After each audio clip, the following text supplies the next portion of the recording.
بسم اللہ الرحمن الرحیم۔ پیارے دوستو، آج ہم آپ کے گوش ایک ایسا سبق پیش کرتے ہیں جس کی اہم ضرورت ہے۔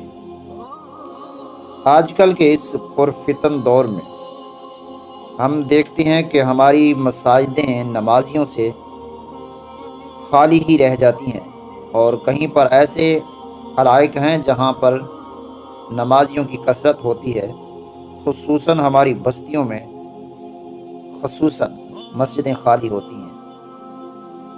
تو مسجدوں میں ہمیں ایسا مؤذن کھڑا کرنا چاہیے، اور پھر دیکھتے ہیں مؤذن کو اذان کی کلمات صحیح نہیں آتے، تو ایک تو اس کی آواز نہیں ہوتی، اور دوسری بات یہ ہے کہ اذان سیکھتے نہیں۔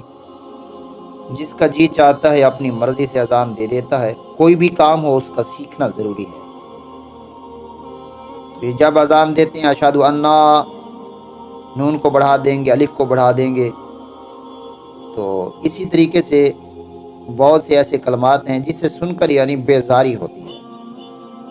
حکایت مثنوی شریف سے ہم ایک واقعہ آپ کو پیش کرتے ہیں، ہو سکتا ہے کہ خوش الحان اذان سیکھنے کا ہمیں بھی موقع فراہم ہو جائے۔ ایک بد آواز مؤذن نے کافروں کی بستی میں اذان کہہ ڈالی۔ اسے لوگوں نے بہت سمجھایا کہ تیری اذان سے فتنہ اٹھتا ہے، اسلام کو کسی قسم کا فائدہ نہیں بلکہ نقصان و خسارہ ہے، اس لیے کہ اذان خوش الحان آدمی کو دینی چاہیے۔ وہ جواب دیتا کہ کافروں کے علاقہ میں اذان سے اسلام کو فائدہ ہوگا۔ ایسے ہی ہوتا ہے کہ جب ہم آج کے دور میں کسی مؤذن کو سمجھانے کے لیے جائیں تو وہ آگے سے کہتا ہے تو مجھے روکتا ہے، میں تو اللہ کی رضا کے لیے اذان دے رہا ہوں۔ بیچارہ یہ نہیں سمجھتا کہ مجھے روکا نہیں جا رہا بلکہ اصلاح کی جا رہی ہے کہ اذان کیسی دینی چاہیے۔ جی، تو اس نے کہا کہ اس سے کافروں کے علاقہ میں اذان دیتا ہوں تو مجھے اذان دینے سے یہ بھرپور امید ہے کہ کافر راہ راست پر آ جائیں گے۔ حالانکہ در حقیقت بہت بڑا نقصان ہو رہا تھا۔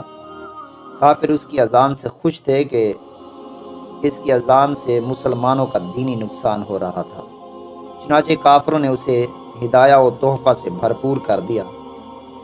کوئی کپڑے پیش کر رہا ہے تو کوئی اسے بہترین طعام پکا کر کھلا رہا ہے، تو کوئی اسے حلوہ دیتا ہے تو کوئی مٹھائی پیش کرتا ہے، اس لیے کہ انہیں اس کی اذان سے بہت فائدہ پہنچا۔ ان میں کافروں کی ایک لڑکی تھی جسے اسلام سے محبت ہو گئی تھی۔ اسے کافروں نے ہر چند سمجھایا مگر وہ کسی کی نہ مانتی تھی۔ ایک دن اس لڑکی نے اس مؤذن کی آواز سن لی، خوف زدہ ہو کر پوچھنے لگی، یہ مکروہ آواز کیسی ہے؟ میں نے زندگی بھر ایسی گندی آواز کبھی بھی نہیں سنی۔ اس کی بہن نے کہا، جس اسلام سے تجھے محبت ہے نا، یہ آواز اس کی نماز کا اعلان ہے۔ لڑکی کو اس کی بات پر یقین نہ آیا۔ کسی دوسرے سے پوچھا کہ یہ گندی آواز کیسی ہے؟ کہا گیا یہ مسلمانوں کی اذان ہے۔ جب اسے یقین ہو گیا تو مسلمانی سے بیزاری کا اظہار کر دیا اور کہا اگر مسلمانوں کی اذان ایسی ہے تو میں ایسے عذاب سے پناہ مانگتی ہوں، اس لیے کہ اس ہیبت ناک آواز سے میری نیند حرام ہو گئی۔ اللہ اکبر! شکر ہے جس عذاب جہنم کا ڈر مجھے کفر کی وجہ سے سنایا جاتا تھا اس کا خطرہ میرے دل سے دفع ہو گیا۔ حالانکہ اس کی آواز سننے سے پہلے میں ایمان کی وجہ سے بے خوف و خطر سوتی تھی، لیکن اس کی آواز سے مجھے محسوس ہوا کہ عذاب اس سے بڑھ کر نہیں ہوگا، فلہذا مجھے ایسے ایمان سے کفر بھلا۔ یہ کہہ کر اس مؤذن کو ہدیہ و تحفہ پیش کر کے کہا، تو میرا محسن ہے کہ مجھے ایمان سے بچا کر کفر کی طرف لوٹا دیا۔ اس وقت اگر میرے پاس زر اور دولت ہوتی تو تیرا دامن پر کر دیتی۔